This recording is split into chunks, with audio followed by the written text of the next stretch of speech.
Winter roads are not the only dangers Idaho drivers are facing. Good evening. Thanks for joining us. I'm Matt Davenport. The U.S. Department of Transportation has just released a YouTube video clip about an Idaho teenager who died. Kassy Kerfoot from Meridian was texting before she got into a crash that took her life. In Idaho, in 2010, distracted driving was a factor in 26% of all crashes.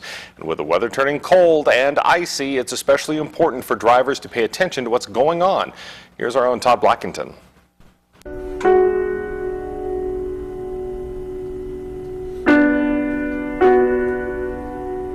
This YouTube video features the death of an Idaho teen. Kassy Kerfoot was on her way to a friend's house when she was in a crash that took her life. She made a decision to not wear a seatbelt and to text and drive, because we had talked about it so many times.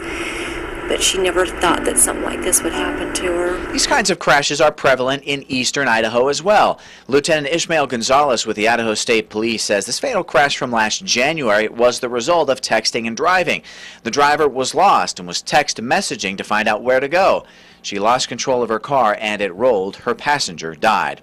Then there was a fatal crash from this past September. 2 teens from Chubbuck died in this crash. Troopers aren't yet sure, but they're waiting for more test results to determine if this crash was also a result of distracted driving.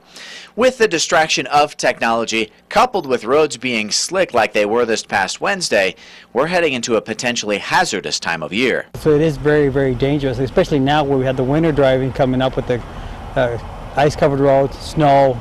The Idaho Department of Transportation reports that distracted driving crashes cost over $775 million in Idaho in 2010. But for the troopers, Kassy's mom, and other families, the cost of a life cannot be calculated. We always encourage people, you know, that phone call or that text message is not worth risking your life or the life of others. Whether you're a teen or an adult, it can happen. Lieutenant Gonzalez also says they have had crashes caused by drivers who are texting other people about crashes that ISP is already working on. He urges all drivers to pay 100% attention to the road.